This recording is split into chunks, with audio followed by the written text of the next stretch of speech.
사람은 다양한 스타일의 사람이 있습니다. 그리고 성향에 따라서 각 사람마다 장점도 있고 단점도 있죠. 하지만 일반적으로 사람의 다양한 성향을 인정하기보다 자신과 다르다는 그 이유 때문에, 평범하지 않는다는 그 이유 때문에 보통 선입견을 가지며 사람들을 바라봅니다. 여러분, 이 단어를 들으면 어떠한 느낌을 받으십니까? 예민하다, 둔하다. 어떠십니까? 뭔가 긍정적인 느낌보다는 부정적인 느낌이 조금 더 많이 다가오죠. 그렇다면 이 단어를 들으면 어떠십니까? 섬세하다, 신중하다. 어떠신가요? 좀 전에 말씀드린 단어와 비슷합니다. 하지만 어감은 완전히 다르게 다가오게 되죠. 그래서 각자의 차이를 인정하게 된다면 우리가 살아가는 이 세상에서는 상처와 미움과 아픔은 없을 수밖에 없다는 것이죠. 하지만 우리가 살아가는 세상은 참 그렇게 살아가기 힘든 것 같습니다. 아무리 친한 친구여도 이 스트레스를 받기 마련이죠. 여러분들 이 말씀 많이 들어보셨을 것입니다. 너 생각해서 하는 말이니까 기분 나쁘게 듣지 마. 마치 나를 생각해 주는 것처럼 하는 말이지만 이 말을 듣자마자 우리 기분은 어떻습니까? 이 짜증이 확 올라오게 되죠. 뭔가 생각하지 않은, 오히려 나를 공격하는 말과 같습니다. 그래서 이렇게 위로해 주는 척 하면서 상처를 주는 친구에 대해서 이 신조어가 있는데요. 바로 프레너미라는 신조어가 있습니다. 친구를 뜻하는 프렌드와 그리고 적을 뜻하는 에너미가 합쳐진 신조입니다. 마치 겉모습은 친구이지만 속으로는 적을 의미하고 있다라는 것이죠. 이렇게 친하든 친하지 않든 모든 인간관계에 있어서는 스트레스가 발생할 수밖에 없습니다. 그리고 이런 스트레스가 하나 둘씩 쌓이게 되면 이 관계에 있어서도 문제가 생기기 마련이라는 것이죠.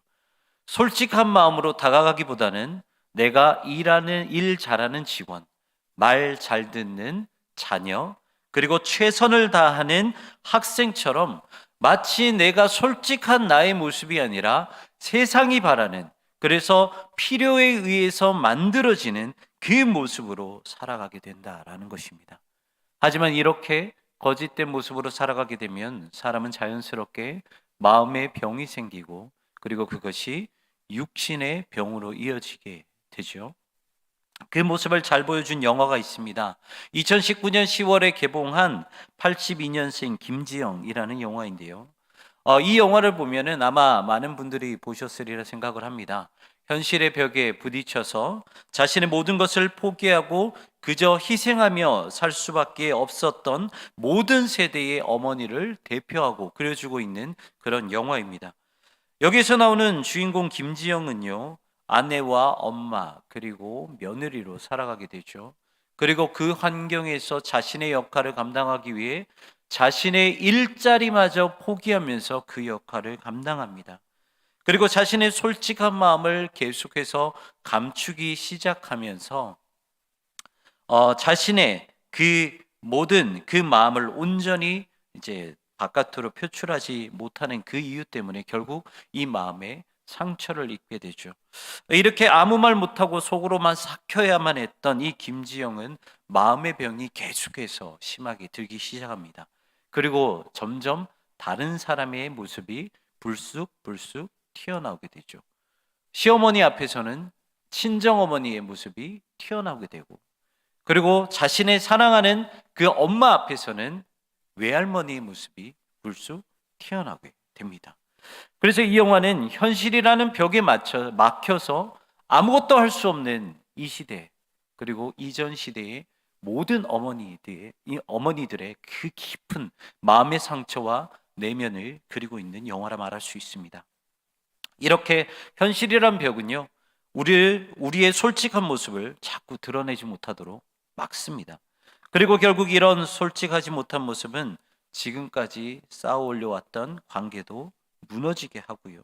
좋은 관계를 유지하고 스트레스를 덜 받아야 하는 것이 우리가 지향해야 되는 그런 모습이지만 그런 모습은 찾지 못하고 계속해서 우리의 마음에 상처와 병듦이 넘쳐나게 한다라는 것입니다. 오늘 본문은요, 시편 기자가 영적인 목마름을 어떻게 표현하고 있는지를 잘 말씀해 주고 있는 본문입니다. 시편 기자는 이 당시 갈릴리 호수 위쪽에 있는 헤르몬 산이 있는 그 지역에 살고 있었습니다. 이제 때가 되어서 예루살렘에 하나님을 예배하러 가야 되는데 이 순례의 길은 결코 평탄한 길이 아니었어요. 왜냐하면 이 헤르몬 산에서 예루살렘으로 나아가는 그 길, 그 순례의 여정은 너무나도 먼 길이었고, 그리고 그 길을 갈 때에 순례자들을 공격하는 그런 대적자들이 참 많이 있었기 때문입니다. 오늘 본문 이제 1절의 말씀을 살펴보면 이렇게 기록을 하고 있습니다. 본문 1절 말씀 함께 같이 읽겠습니다. 시작. 하나님이여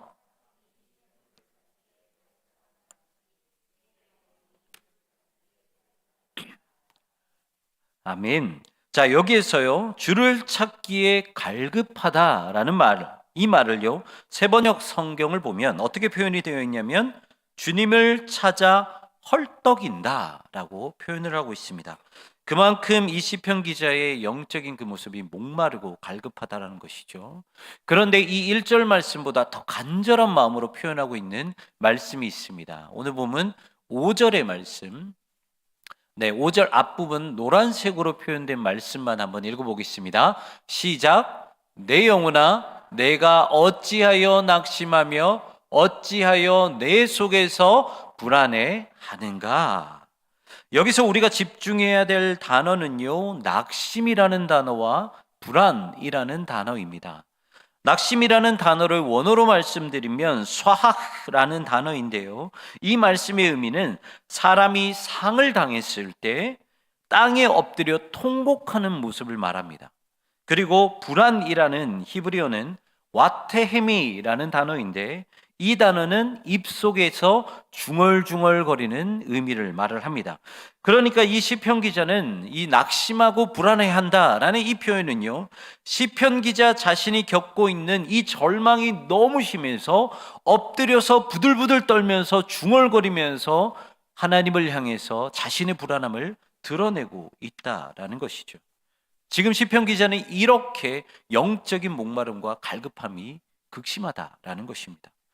여러분, 영적인 목마름은요, 이 하나님과의 교제가 끊어졌을 때 자연스럽게 드러나는 반응 중에서 하나입니다. 기독교 상담가 제이 아담스는요, 이렇게 말을 했어요. 타락한 인간의 본성의 기본적인 성향은 하나님으로부터 멀어지는 것이다. 우리의 본성은 죄이기 때문에 끊임없이 하나님을 찾지 않으면 우리는 자연스럽게 하나님과의 교제가 멀어질 수밖에 없다는 것입니다. 그리고 이렇게 하나님과 교제가 멀어지면 당연히 우리의 영적인 목마름은 깊어질 수밖에 없다라는 것이죠. 그렇다면 왜 자꾸 하나님과 이 영적인 교제가 끊어지게 될 것일까? 그 이유는요, 우리와 하나님 사이에 막고 있는 그러한 것들이 있기 때문입니다. 두 가지 정도만 살펴보면, 첫 번째는 착한 사람 컴플렉스입니다. 거의 대부분의 사람들은요, 착한 사람 컴플렉스를 가지고 있습니다. 왜냐하면 우리가 어릴 때부터 그렇게 배우고 자라왔기 때문이죠. 제 아들과 딸을 대할 때 저 모습만 봐도 그렇습니다. 저희 부모님이요, 저희 이제 아들과 딸을 보면 그냥 이 눈에서 꿀이 뚝뚝 떨어져요. 그래서 제 자식들이 무엇을 하든지 간에 다 그냥 오냐오냐예요. 그냥 다 허용을 해주시죠. 그런데 제가 똑같은 모습을 보고 제 아들과 딸을 보면 어떻습니까? 바로 지적을 합니다. 제가 아마 목사여서 더 그럴 수도 있습니다. 이렇게 가면 안 돼. 정직하지 않아. 너가 이렇게 해야지만 정직해. 항상 이런 올바른 착한 사람 콤플렉스를 가지고 자녀를 오히려 질책하죠. 많은 사람들은요, 그렇게 배우고 자라왔기 때문에 무의식적으로 나도 모르게 착한 사람이 되려고 노력을 합니다. 그런데 이렇게 착한 사람 콤플렉스는요, 우리의 영적인 부분에도 관여를 한다라는 것입니다. 하나님 앞에서 우리는 바른 그리스도인으로 살아가야 하고 말씀을 항상 잘 지켜야 합니다. 틀린 말이 아니죠. 잘못된 말이 아닙니다. 그런데요, 이 모습에 너무나도 심한 강박을 가지게 되면 우리는 그 말씀을 조금만 지키지 못하면 나는 그 순간 깊은 죄인이 되는 것이고 하나님은 그때부터 점점 무서운 하나님으로 바뀌어 가게 된다라는 것입니다. 여러분, 성경은요, 거룩한 하나님의 말씀이죠. 그래서 대표적으로 우리가 성경의 여러 말씀을 보면 하나님께서 직접 선포하시는 말씀 아니면 대언자를 통해서 선포하시는 하나님의 말씀으로 주를 이루고 있습니다. 그런데 성경을 보시면 아시는 것처럼 분명하게 사람의 말과 사람의 마음이 하나님께로 올려져 올라가는 그 언어적인 표현도 분명히 존재한다라는 것이죠. 숭실대 김혜권 교수님께서는요, 구약 성경의 대부분은 위에서부터 아래로 내려오는 말씀이다라고 하시지만 성문서와 같은 그 성경은 반대로 아래에서부터 위로 올라가는 말씀. 그러니까 다시 말해 이 땅에 살아가고 있는 인간들의 불평과 불만, 그 모든 호소들이 하나님께 올려져 가는, 아래에서부터 위로 올라가는 그 말씀 역시나 성경에 기록하고 있다라고 말씀을 하고 있습니다. 쉽게 말하면 성경에는요, 우리의 불평과 우리의 불만의 호소도 기록이 되어 있다라는 것입니다. 여러분, 세상에서 부모 앞에 잘난 모습, 도덕적인 모습만 보이려고 하는 자식이 어디 있습니까? 다 키워보셔서 아시잖아요. 말 잘 듣는 자녀보다 말 듣지 않는 자녀가 더 많습니다. 그렇기 때문에 정말 하나님이 나의 아버지가 되신다면, 그렇게 믿고 계신다면 하나님 앞에서는 적어도 착한 사람 콤플렉스를 가지지 않으셔도 된다라는 것입니다. 솔직하게 불평도 하시고요, 불만도 해보십시오. 우리의 모든 모습을 보일 줄 알아야 그때 하나님께서는 진정한 나의 아버지가 되신다라는 것입니다. 그리고 두 번째는요, 하나님과 우리의 관계를 막는 것, 두 번째는 바로 일중독입니다. 여기서 말하는 일중독은 워크홀릭만 말하는 것이 아닙니다. 나를 돋보이기에 노력하는 그 모든 것을 일중독이라고 말합니다. 일중독에 빠진 사람들의 특징이 있는데요, 이 정신과 의사 윤정님이 쓰신 상처받지 않고 끝까지 사랑하기라는 책을 보면 일중독자들의 특징을 이 네 가지로 말씀을 하고 있는데, 네 가지로 말씀드리겠습니다. 첫 번째는요, 더 크고 더 좋지 않으면 절대로 만족하지 않는다. 그리고 두 번째는 내적인 상태보다 외적인 행위를 더 중요하게 여긴다. 그리고 세 번째는 고독할 틈이 없다. 그리고 네 번째는 갈등을 회피한다. 이렇게 네 가지를 말을 하고 있습니다. 여러분, 어떤 생각이 드십니까? 저는요, 이 네 가지를 이렇게 쭉 볼 때, 책을 볼 때 이런 마음이 들었어요. 이런 사람이면 참 많이 바쁘겠다. 어떻게 갑갑한 그 생활을 할 수 있을까? 너무나도 숨막히겠다. 그리고 하나님과 교제할 수 있는 시간이 나지 않겠다. 이런 마음이 들었습니다. 이렇게 일중독은요, 하나님과의 교제를 자연스럽게 막아버립니다. 그래서 이 책에서 일중독을 끊을 수 있는 방법을 뭐라고 말을 했냐면, 지금 당장 즉시 과감하게 하고 있는 모든 일을 멈추라고 말을 합니다. 그리고 그 예를 광야로 예를 들고 있습니다. 여러분, 하나님은요, 이스라엘을 가나안 땅으로 바로 인도하지 않으시고 광야길로 인도하시죠.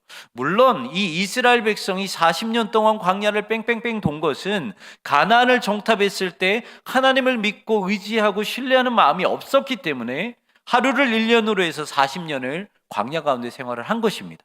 하지만 가만히 생각해 보면 40년의 광야는 이스라엘 백성들에게는 참 큰 은혜의 시간과 장소였다는 것입니다.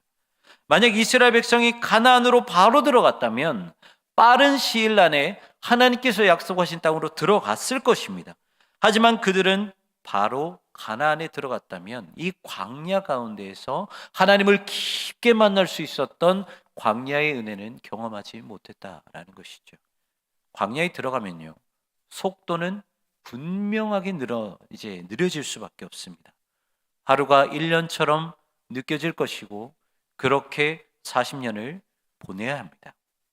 하지만 아무것도 할 수 없는 이 광야는 오직 하나님만 의지할 수 있는 곳이고, 아무것도 하지 못했던 그 광야는 하나님과 깊은 관계로 나아갈 수밖에 없는 그러한 장소였다라는 것이죠. 누가복음 10장을 보시면요, 예수님을 맞이하는 마르다와 마리아의 서로 다른 그 이야기가 나옵니다. 여기서 마르다는 일중독의 대표적인 모습을 보여주고 있는데요, 누가복음 10장 40절 말씀 같이 읽겠습니다. 시작. 마르다는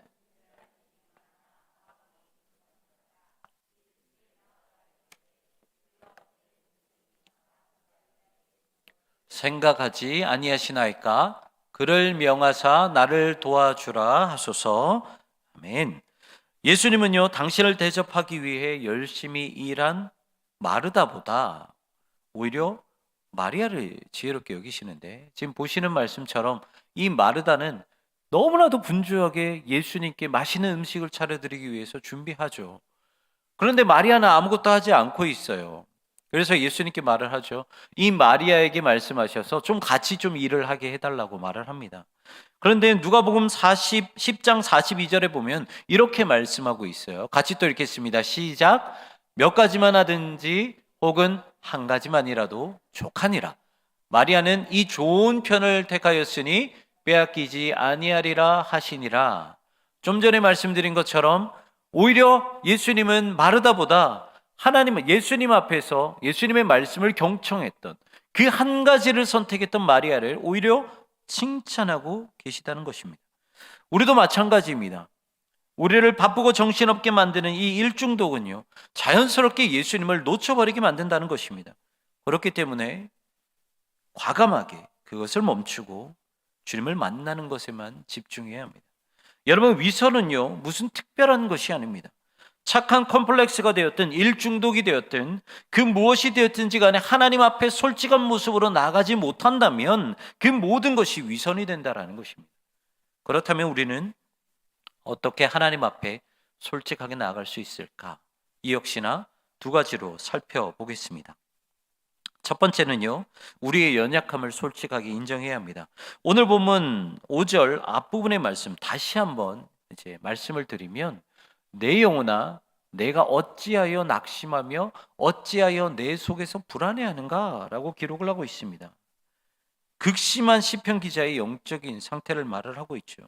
하지만 시편 기자는 하나님 앞에 그래도 내가 참아야지, 그래도 하나님 앞에 내가 똑바로 해야지라고 자신의 모습을 억지로 잘하는 척, 착한 척, 하나님 앞에서 올바른 척 티를 내려고 하지 않았다라는 거예요. 오히려 그는요, 자신의 모습을 숨기지 않고 솔직하게 드러내며 자신의 영혼에게 스스로 내 자신은 연약하다라고 명령하면서 선포하라고 했다라는 것입니다. 사람들은 자신의 연약한 모습을 감추기 위해 얼마나 많은 미사여구를 붙이는지 모릅니다. 나는 약한 사람 아니야. 나는 부족하지 않아. 나는 잘났어. 내 스펙은 이만큼 돼. 계속해서 자신을 꾸미지요. 우리에게는 그것이 습관이 되어 있습니다. 하지만 빈수레가 요란하다라는 말이 있듯이 오히려 자신을 꾸미면 꾸밀수록 그 모습은 거짓으로 드러낼 수밖에 없다라는 것입니다. 여러분, 12월이 되면 우리가 흔히 볼 수 있는 그 아름다운 장면이 있잖아요. 크리스마스 트리입니다. 그런데 크리스마스 트리를 한번 쭉 보십시오. 너무 아름답고 화려하죠. 그런데 1월이 지나도 2월이 지나도 3월이 지나도 이 치워지지 않는 그 크리스마스 트리를 보신 적이 있습니까? 그 트리를 장식했던 전구는 다 깨져버리고요. 그리고 트리를 아름답게 장식했던 그 아름다운 장식국들은 다 바깥으로 먼지가 날려서 다 그냥 버려졌습니다. 그때 크리스마스 트리를 보면 너무나도 초라해요. 무슨 말이냐면 크리스마스 트리 자체가 아름다운 것은 아니었다는 것입니다. 화려한 장식이 있었기 때문에, 아름다운 장식이 있었기 때문에 크리스마스 트리는 그냥 아름다웠었던 것뿐이에요. 하지만 똑같은 나무이지만 소나무는 어떻습니까? 소나무는요, 꽃도 피지도 않고요, 화려하지도 않아요. 하지만 봄, 여름, 가을, 겨울 변함없이 그 자리에 있고 변함없이 그대로 든든하게 세워져 있습니다. 우리도 마찬가지입니다. 하나님 앞에요. 여러분들 화려한 미사 요구가 무엇이 필요했겠습니까? 하나님은 이미 우리 모든 것을 다 알고 계시는데 우리가 아무리 하나님 앞에 포장한다 할지라도 하나님 앞에 무슨 소용이 있겠습니까? 그냥 나의 연약한 모습을 있는 그대로 하나님께 가지고 나아가십시오. 그렇다면 소나무처럼 오히려 하나님 안에서 든든히 세워지게 될 여러분들이 되실 것입니다. 두 번째는요, 하나님을 무한 신뢰하십시오. 시편 기자의 대적들은요, 하나님의 존재를 들먹이면서 시편 기자를 공격하고 있습니다. 오늘 본문 3절 말씀 한번 같이 읽도록 하겠습니다. 3절 말씀입니다. 시작. 사람들이 종일 내게 하는 말이 내 하나님이 어디 있느뇨 하오니 내 눈물이 주야로 내 음식이 되었도다. 이 말씀을 세번역 성경으로 앞부분만 다시 읽어드리면 이렇게 기록이 되어 있습니다. 사람들은 날이면 날마다 나를 보고 너의 하나님이 어디 있느냐 하고 비웃으니, 이렇게 기록이 되어 있어요. 그들은 하나님을 아무 도움도 주지 못하는 존재로 비아냥거리면서 시편 기자를 공격하고 있다라는 것입니다. 하지만 시편 기자는 어떻게 반응합니까? 오늘 본문 뒷부분, 오늘 본문 5절의 뒷부분에 이렇게 기록이 되어 있습니다. 노란색 부분만 같이 한번 읽겠습니다. 시작. 너는 하나님께 소망을 두라. 그가 나타나 도우심으로 말미암아 내가 여전히 찬송하리로다. 아멘.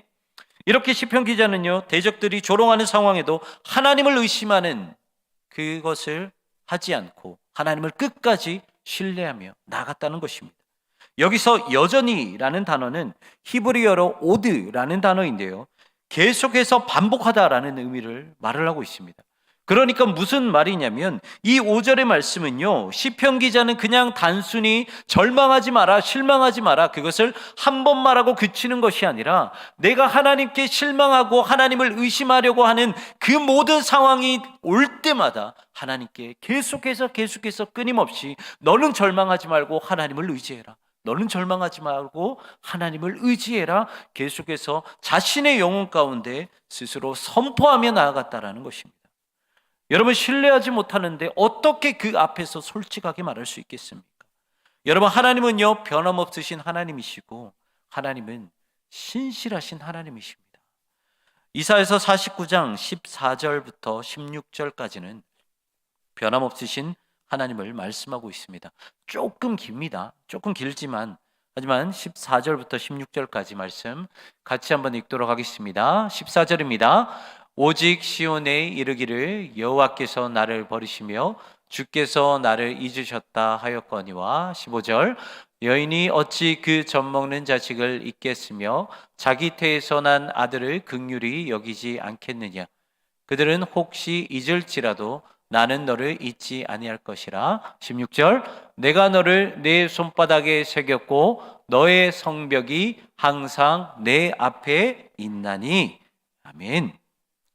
하나님은 우리가 당신을 잊었을 때에도 우리를 그 손바닥에 새기시면서까지 우리를 잊지 않으시는 분이십니다. 이때 당시에 이스라엘의 어머니들은 자신의 손에, 자신의 몸에 사랑하는 아들을 문신으로 새겼어요. 그 사랑의 표현을 위해. 하나님이 그런 하나님이라는 것입니다. 내가 비록 하나님을 의지하지 않고 세상을 따라갔다 할지라도 하나님은 나의 모습을 있는 그대로 사랑하셔서 내 손에 그 이름을 새기시면서까지 나를 절대로 포기하지 않으셨다라는 겁니다. 사랑하는 성도 여러분, 하나님을 무한 신뢰하시길 바랍니다. 그리고 시편 기자처럼 하나님을 신뢰하는 그 마음이 사라지려고 할 때마다 계속해서 우리의 영혼 가운데 선포하십시오. 너는 끝까지 하나님을 신뢰하라 라고 선포하시는 여러분들 되시길 바랍니다. 이 스트레스 속에서도요, 계속해서 인간관계를 맺고 살아가야 되는 현대인들에게 가장 필요한 것 중에서 하나가 이 자존감입니다. 그래서 이 자존감이 높은 사람은 아무리 절망 가운데 있다 하더라도 회복하는 그 시간이 빠르다고 합니다. 그런데요, 심리학과 신학에서 자존감을 끌어올리는 방법은 전혀 다르게 말을 하고 있습니다. 심리학에서는요, 자존감을 높이는 방법은 이 작은 일에서부터 성취감을 느끼게 하라라고 가르치고 있습니다. 그런데요, 신학에 있어서는요, 자존감을 높이는 방법은 애초부터 사람에게 있지 않다라고 말을 하고 있습니다. 신학에 있어서 자존감을 높이는 방법은 자신이 어떤 존재라는 것을 깨닫는 것에 있다라고 가르치고 있습니다. 여러분, 우리는 어떤 존재입니까? 우리는 하나님의 자녀입니다. 무엇보다 예수 그리스도의 그 십자가의 보혈로 그리고 부활의 능력으로 사심받은 하나님의 사랑하는 존재, 하나님의 자녀가 바로 우리라는 것입니다. 그렇다면 우리의 자존감을 높이는 방법은 무엇이겠습니까? 나는 하나님의 자녀다 라는 것을 깨닫는 것입니다. 사랑하는 성도 여러분, 저와 여러분은 하나님의 자녀입니다. 그 사실을 가지고 솔직한 신앙으로 하나님 앞에 나아가시길 바랍니다. 그리고 그 사실을 가지고 여러분들의 자존감을 매일매일 높이십시오. 그래서 스트레스 때문에 걱정할 것이 너무나도 많은 이 세상에서 좌절하거나 포기하지 마시고 끝까지 하나님께 소망을 두는 여러분들 되시기를 주님의 이름으로 축원합니다. 기도하시겠습니다.